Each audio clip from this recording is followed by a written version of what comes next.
You are now listening to Northanger Abbey.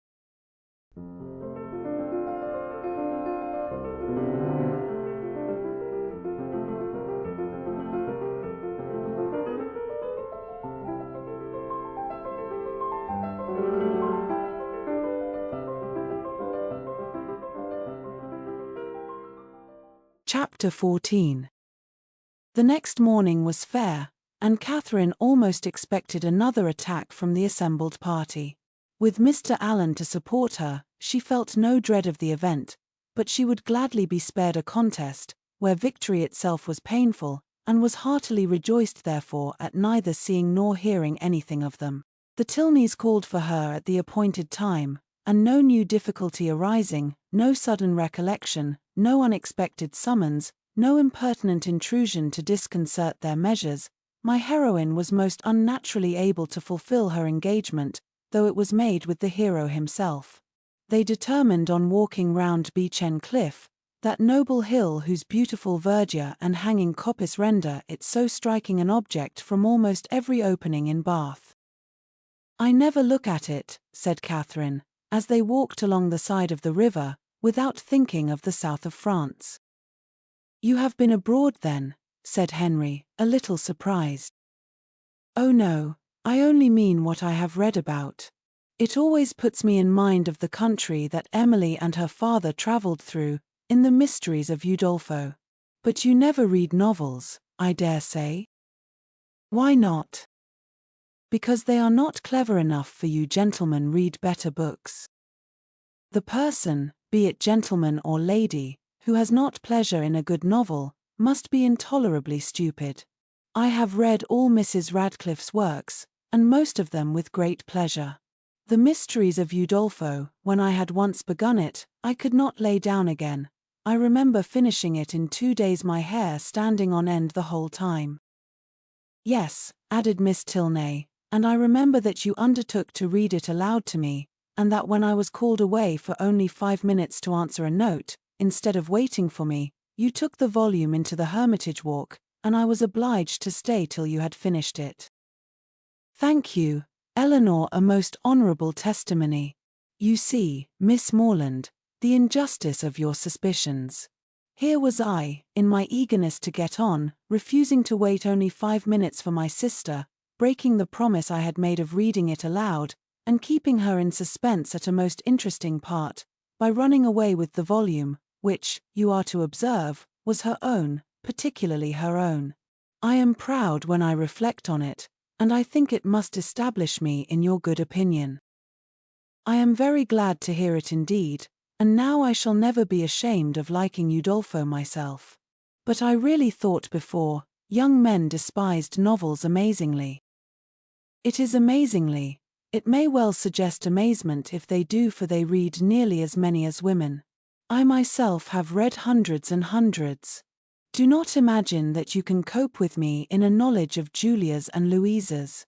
If we proceed to particulars, and engage in the never-ceasing inquiry of have you read this, and have you read that, I shall soon leave you as far behind me as what shall I say? I want an appropriate simile.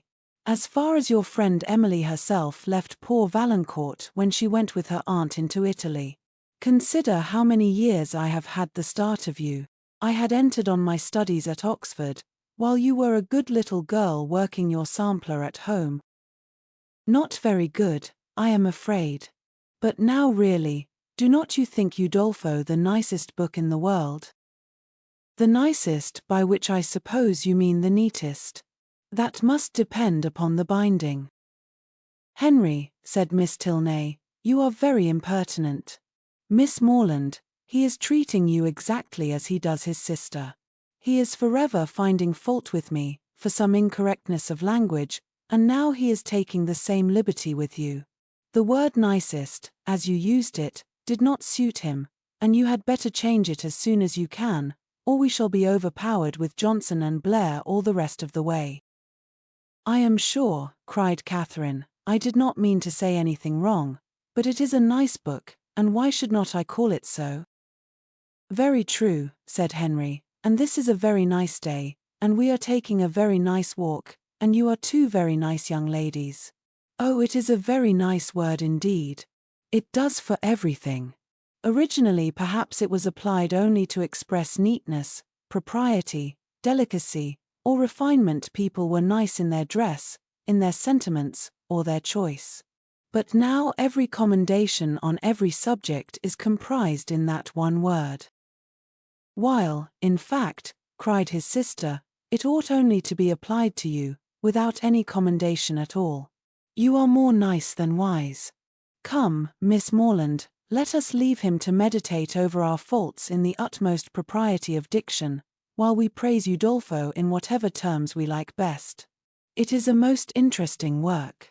You are fond of that kind of reading? To say the truth, I do not much like any other. Indeed. That is, I can read poetry and plays, and things of that sort, and do not dislike travels. But history, real solemn history, I cannot be interested in. Can you? Yes, I am fond of history. I wish I were too. I read it a little as a duty, but it tells me nothing that does not either vex or weary me. The quarrels of popes and kings, with wars or pestilences, in every page, the men all so good for nothing, and hardly any women at all. It is very tiresome, and yet I often think it odd that it should be so dull, for a great deal of it must be invention. The speeches that are put into the heroes' mouths, their thoughts and designs, the chief of all this must be invention, and invention is what delights me in other books. Historians, you think, said Miss Tilney, are not happy in their flights of fancy. They display imagination without raising interest. I am fond of history and am very well contented to take the false with the true. In the principal facts they have sources of intelligence in former histories and records, which may be as much depended on, I conclude, as anything that does not actually pass under one's own observation. And as for the little embellishments you speak of, they are embellishments, and I like them as such. If a speech be well drawn up, I read it with pleasure, by whomsoever it may be made, and probably with much greater, if the production of Mr. Hume or Mr. Robertson, than if the genuine words of Caractacus, Agricola, or Alfred the Great.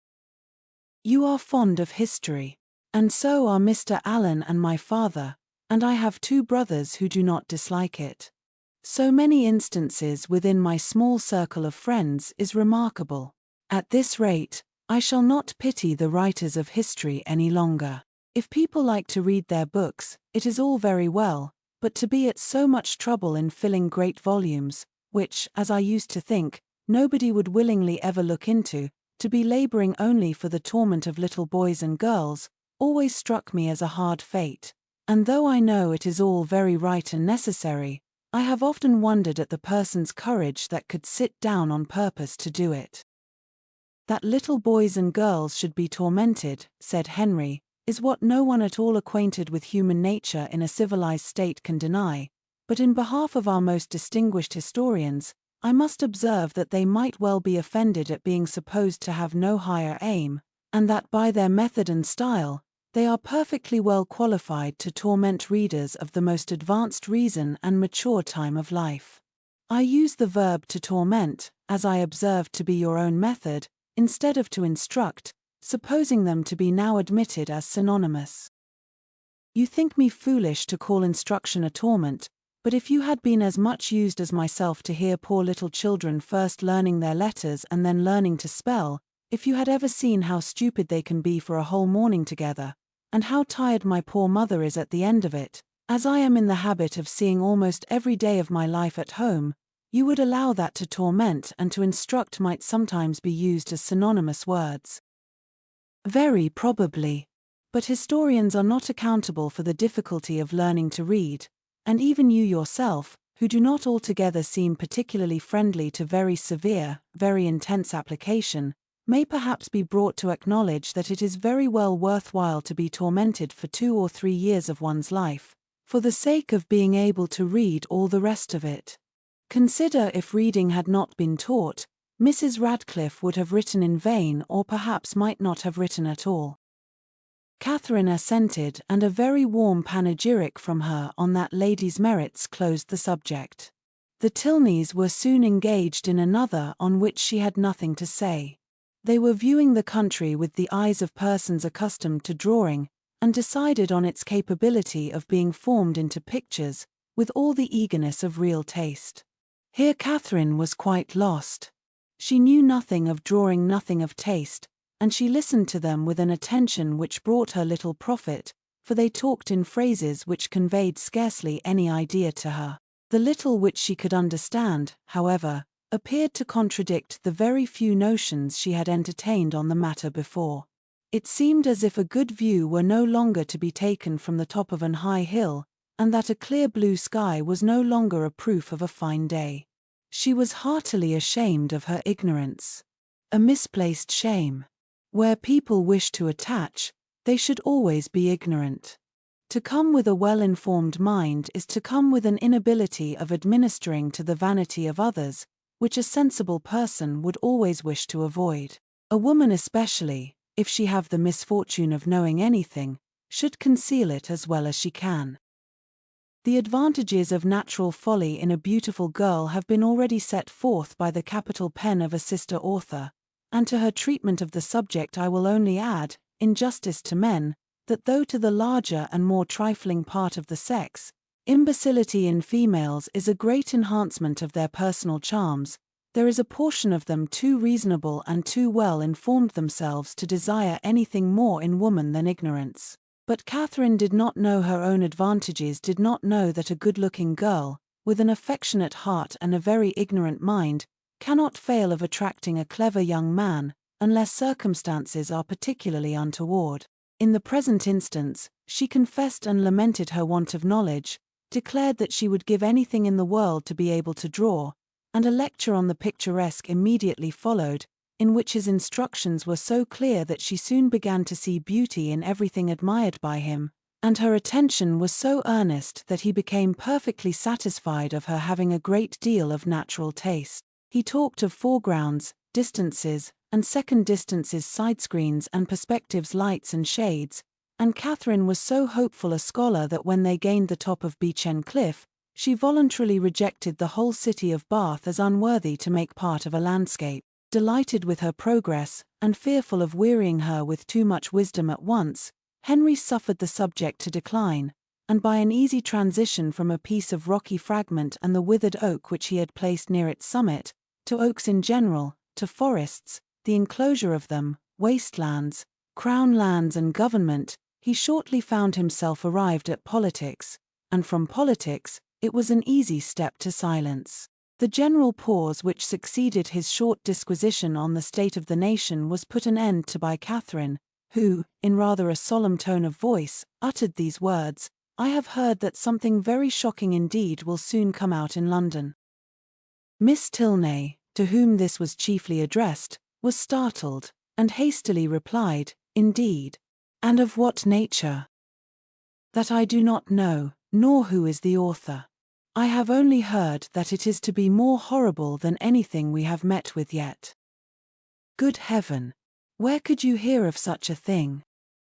"A particular friend of mine had an account of it in a letter from London yesterday. It is to be uncommonly dreadful. I shall expect murder and everything of the kind." "You speak with astonishing composure, but I hope your friend's accounts have been exaggerated, and if such a design is known beforehand, proper measures will undoubtedly be taken by government to prevent its coming to effect." "Government," said Henry, endeavoring not to smile, "neither desires nor dares to interfere in such matters. There must be murder, and government cares not how much." The ladies stared. He laughed, and added, "Come, shall I make you understand each other, or leave you to puzzle out an explanation as you can?" "No, I will be noble. I will prove myself a man, no less by the generosity of my soul than the clearness of my head. I have no patience with such of my sex as disdain to let themselves sometimes down to the comprehension of yours. Perhaps the abilities of women are neither sound nor acute, neither vigorous nor keen. Perhaps they may want observation, discernment, judgment, fire, genius, and wit. Miss Morland, do not mind what he says, But have the goodness to satisfy me as to this dreadful riot. Riot? What riot? My dear Eleanor, the riot is only in your own brain. The confusion there is scandalous. Miss Morland has been talking of nothing more dreadful than a new publication which is shortly to come out, in 3 duodecimo volumes, 276 pages in each, with a frontispiece to the first, of 2 tombstones and a lantern, do you understand? And you, Miss Morland, my stupid sister, has mistaken all your clearest expressions. You talked of expected horrors in London, and instead of instantly conceiving, as any rational creature would have done, that such words could relate only to a circulating library, she immediately pictured to herself a mob of 3,000 men assembling in St. George's Fields, the Bank attacked, the Tower threatened, the streets of London flowing with blood, a detachment of the 12th Light Dragoons, the hopes of the nation, called up from Northampton to quell the insurgents, and the gallant Captain Frederick Tilney, in the moment of charging at the head of his troop, knocked off his horse by a brickbat from an upper window. Forgive her stupidity. The fears of the sister have added to the weakness of the woman, but she is by no means a simpleton in general. Catherine looked grave. And now, Henry, said Miss Tilney, that you have made us understand each other, you may as well make Miss Morland understand yourself, unless you mean to have her think you intolerably rude to your sister, and a great brute in your opinion of women in general. Miss Morland is not used to your odd ways. I shall be most happy to make her better acquainted with them. No doubt, but that is no explanation of the present. What am I to do? You know what you ought to do. Clear your character handsomely before her. Tell her that you think very highly of the understanding of women.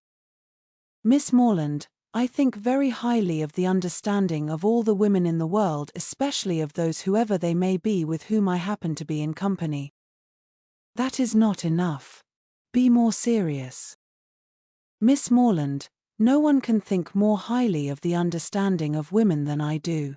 In my opinion, nature has given them so much that they never find it necessary to use more than half. We shall get nothing more serious from him now, Miss Morland. He is not in a sober mood. But I do assure you that he must be entirely misunderstood, if he can ever appear to say an unjust thing of any woman at all, or an unkind one of me. It was no effort to Catherine to believe that Henry Tilney could never be wrong. His manner might sometimes surprise, but his meaning must always be just, and what she did not understand, she was almost as ready to admire, as what she did. The whole walk was delightful, and though it ended too soon, its conclusion was delightful too. Her friends attended her into the house, and Miss Tilney, before they parted, addressing herself with respectful form, as much to Mrs. Allen as to Catherine, petitioned for the pleasure of her company to dinner on the day after the next. No difficulty was made on Mrs. Allen's side, and the only difficulty on Catherine's was in concealing the excess of her pleasure. The morning had passed away so charmingly as to banish all her friendship and natural affection, for no thought of Isabella or James had crossed her during their walk. When the Tilneys were gone, she became amiable again, but she was amiable for some time to little effect. Mrs. Allen had no intelligence to give that could relieve her anxiety, she had heard nothing of any of them. Towards the end of the morning, however, Catherine, having occasion for some indispensable yard of ribbon which must be bought without a moment's delay, walked out into the town, and in Bond Street overtook the second Miss Thorpe as she was loitering towards Edgar's Buildings between two of the sweetest girls in the world, who had been her dear friends all the morning. From her, she soon learned that the party to Clifton had taken place. They set off at 8 this morning, said Miss Anne, and I am sure I do not envy them their drive. I think you and I are very well off to be out of the scrape. It must be the dullest thing in the world, for there is not a soul at Clifton at this time of year. Belle went with your brother, and John drove Maria. Catherine spoke the pleasure she really felt on hearing this part of the arrangement. Oh yes, rejoined the other, Maria is gone. She was quite wild to go. She thought it would be something very fine. I cannot say I admire her taste, and for my part, I was determined from the first not to go, if they pressed me ever so much. Catherine, a little doubtful of this, could not help answering, I wish you could have gone too. It is a pity you could not all go. Thank you, but it is quite a matter of indifference to me. Indeed, I would not have gone on any account. I was saying so to Emily and Sophia when you overtook us. Catherine was still unconvinced, but glad that Anne should have the friendship of an Emily and a Sophia to console her. She bade her adieu without much uneasiness, and returned home, pleased that the party had not been prevented by her refusing to join it, and very heartily wishing that it might be too pleasant to allow either James or Isabella to resent her resistance any longer.